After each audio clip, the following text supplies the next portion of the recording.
Well, hello, strangers. It's Tuesday. If you've been here before, you know, and if you're new, you're about to know that on Tuesdays, there's one scary, true story. And today's story is number 193. I'm a guy.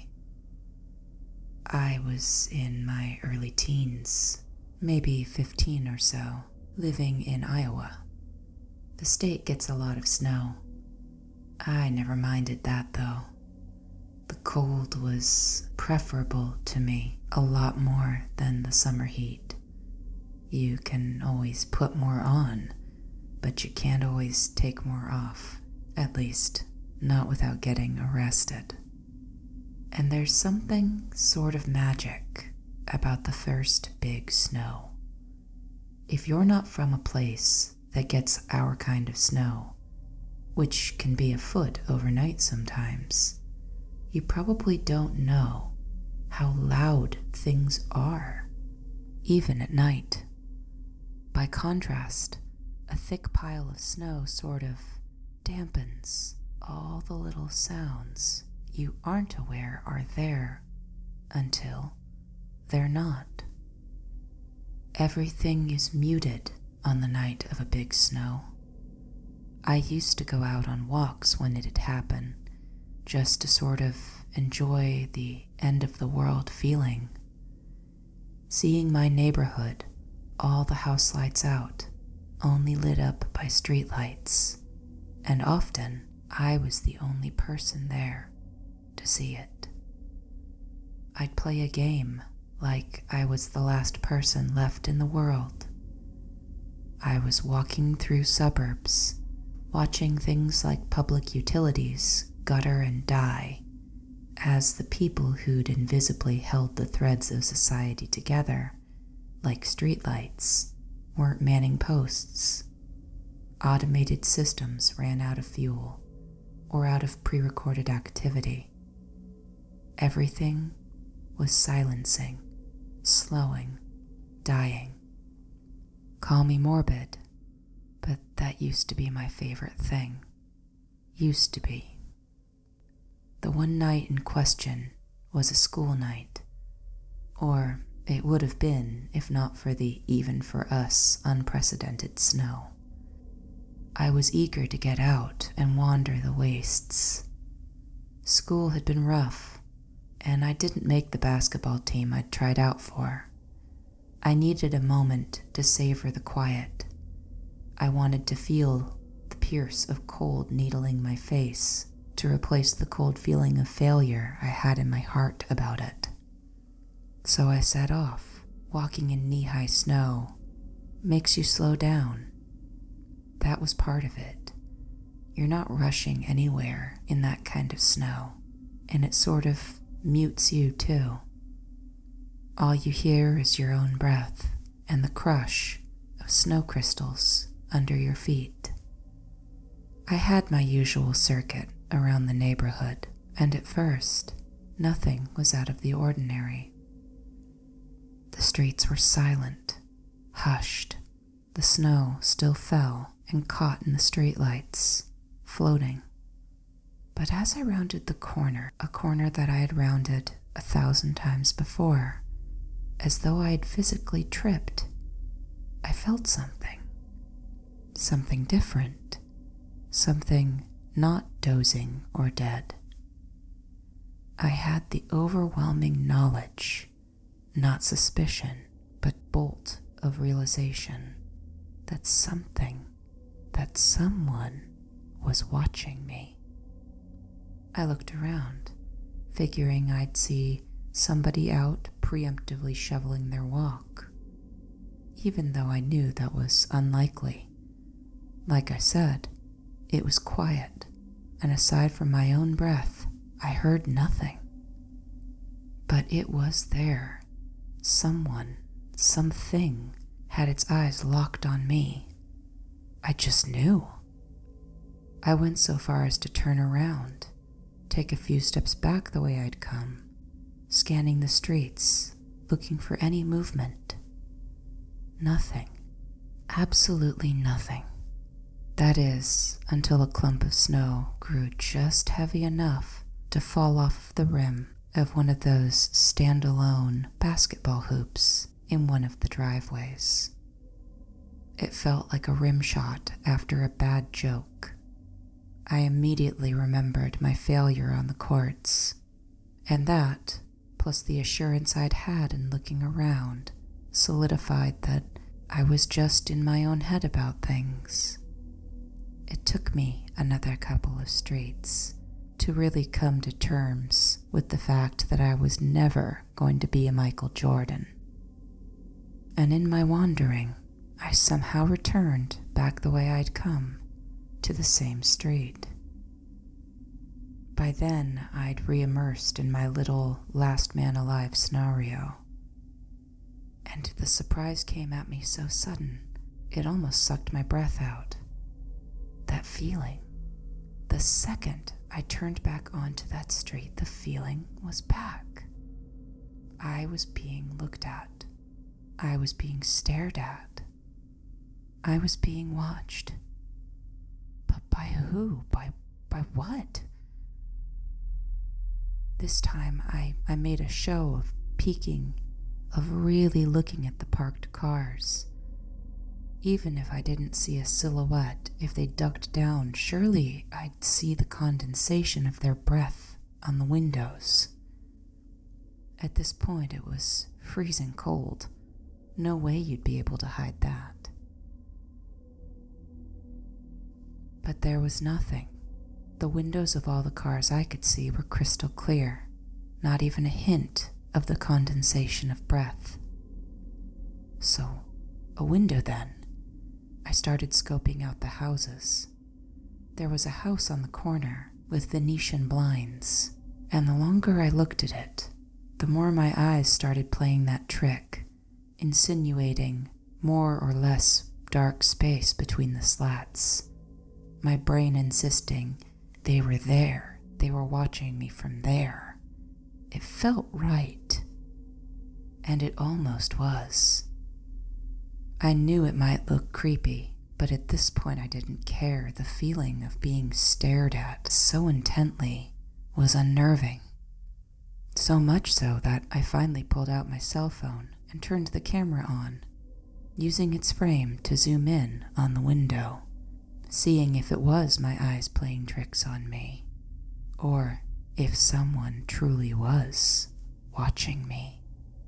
See, the window had this big maple right to the side of it. My eyes were locked on the slats of those blinds, playing the are they aren't they game, and it was only in my near peripheral vision that I caught it. A long, tawny leg that ended in a dark brown foot, pulling itself up into the denser leaves of the tree. In my surprise, I yelped, and I heard the little photo click shutter sound of my phone go off in that bright, slowed down, perfect moment of clarity and horror. Something was watching me, and there wasn't a house between us. It was out here, outside, yards away. In the blind of the flash, I barely caught that dark brown foot retreat fully behind the leaves, caked as they were with snow, concealing it near completely, save the flash of its two eyes. Forward-facing eyes. Predator eyes. In an instant, I knew what it had to be. Iowa is no stranger to wild cats. What else would explain that leg pulling itself up into the tree? Had it been slowly stretching itself to let itself down, to follow me, to wait until my back was turned and pounce? Forget the weight of the thing. Cougars have a bite of 400 psi at entry level. The thought of what that could do alone was enough to send my heart pounding. My mind raced, stuttered, raced, stuttered. Think. I was trying to remember what you were meant to do when confronted with a cougar. Was it lay down and play dead? No, that had to be a bear. And in my state, I couldn't imagine being able to lay down and play anything. I was frozen. My insides were gripping and twisting as I maintained eye contact with where I'd seen the blaze of its eyes.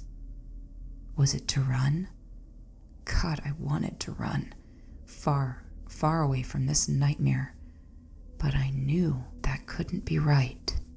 I knew the second I turned tail, the thing would see its chance and come loping out of the tree, covering the distance between us before I could fully lift one foot out of the snow to take a lumbering, doddering step away.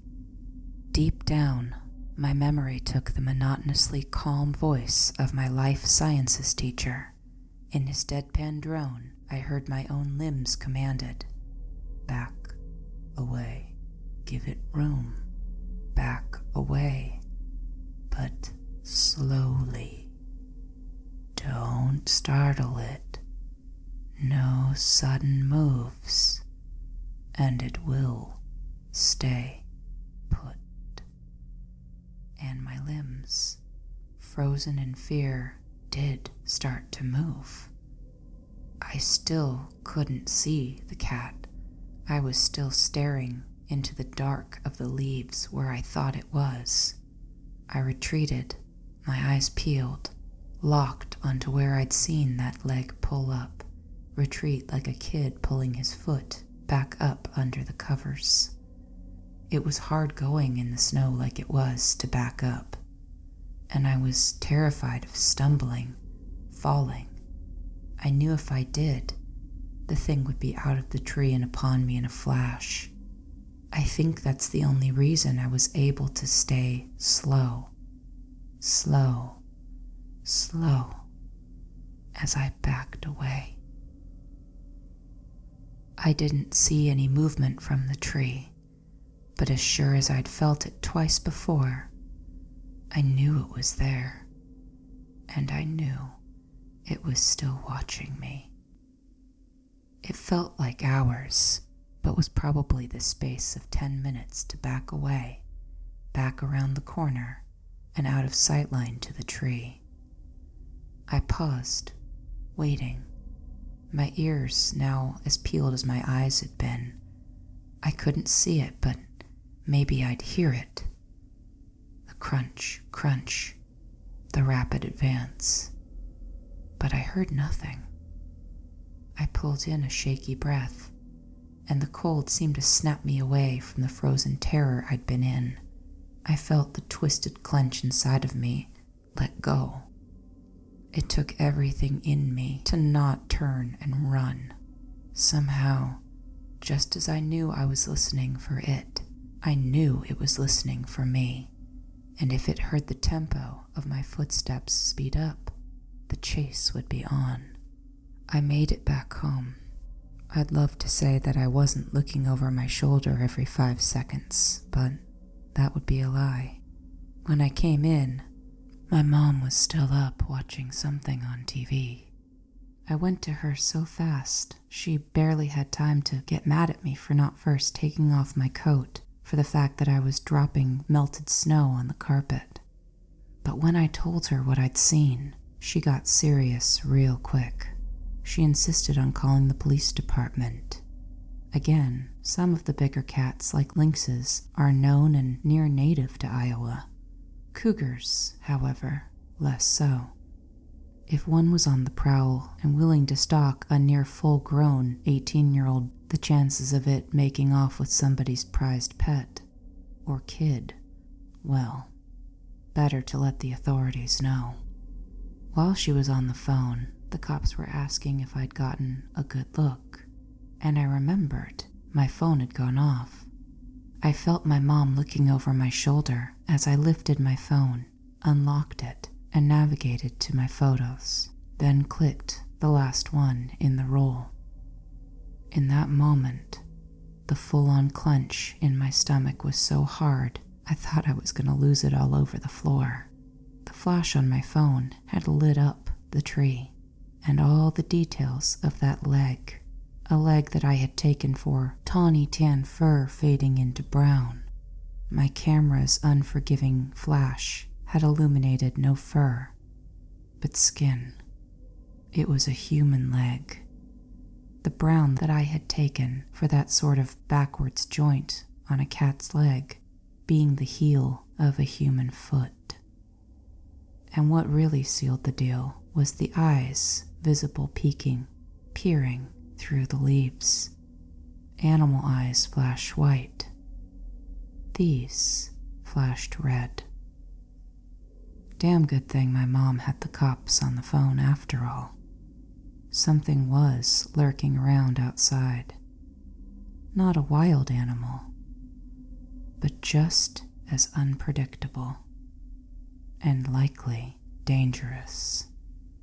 I don't know what the cops made of it as my mom about-faced in the middle of the conversation, changing her tone from dangerous wildcat to potentially predatory nudist. At that point, it became a welfare call, and I guess the cops were pretty tight-lipped about it, because even after I bugged my mom into calling for a follow-up, they didn't give her any information at all. I still have the picture. I don't think I'd believe it happened if I didn't. And I'm not sure what to make of it. On the one hand, if it was a person having some sort of distressing episode, I hope they got help. But I can't help but remember the feeling I had when I was being watched. Not watched like something that was concerned for its own safety. Watched with intent. The reason I was so certain I couldn't turn tail and I couldn't rush away was because I knew the thing watching me wanted to hurt me. Maybe the lack of updates, including an update of an attack, is a happy ending after all. And that was today's story. By all means, enjoy the winter wonderland walks. There's something almost sacred about walking out to that hush. Just be careful about where you go and avoid areas that aren't so safe. It's been a while since I've crossed the border into Iowa, but like 1100 Arthur, if memory serves. Like, comment, subscribe, or whatever artisanal small batch blend of those you'd like to imbibe. Thanks for stopping by. Until next time, take care, strangers.